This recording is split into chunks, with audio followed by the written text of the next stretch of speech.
જ્યારે પણ નવા મકાન અને કોમર્શિયલ બિલ્ડિંગ બનાવવાની માટે પાયાનું શરૂઆતનું ખોદકામ શેષનાગના મુખ, પીઠ અને પૂંછડી પર ક્યારેય પણ ન કરવું.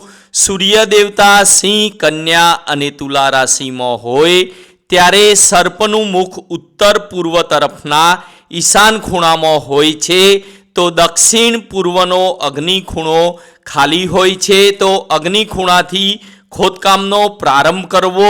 સૂર્ય દેવતા વૃશ્ચિક, ધન અને મકર રાશિમાં હોય ત્યારે સર્પનું મુખ ઉત્તર પશ્ચિમના વાયવ્ય ખૂણામાં હોય છે, તો ઉત્તર પૂર્વનો ઈશાન ખૂણો ખાલી હોવાથી ઈશાન ખૂણાથી ખોદકામનો પ્રારંભ કરવો.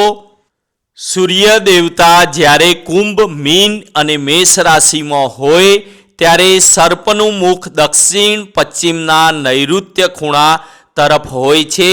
ઉત્તર અને પશ્ચિમનો વાયવ્ય ખૂણો ખાલી હોય છે, તો વાયવ્ય ખૂણાથી ખોદકામનો પ્રારંભ કરવો. સૂર્ય દેવતા જ્યારે વૃષભ, મિથુન અને કર્ક રાશિમાં હોય ત્યારે સર્પનું મુખ દક્ષિણ પૂર્વના અગ્નિ ખૂણા તરફ હોય છે. દક્ષિણ પશ્ચિમનો નૈઋત્ય ખૂણો ખાલી હોવાથી નૈઋત્ય ખૂણાથી ખોદકામનો પ્રારંભ કરવો. દર્શક મિત્રો, આગળ પણ આવા વાસ્તુ અને જ્યોતિષને લગતા વિડીયો જોવા અમને ફોલો કરો.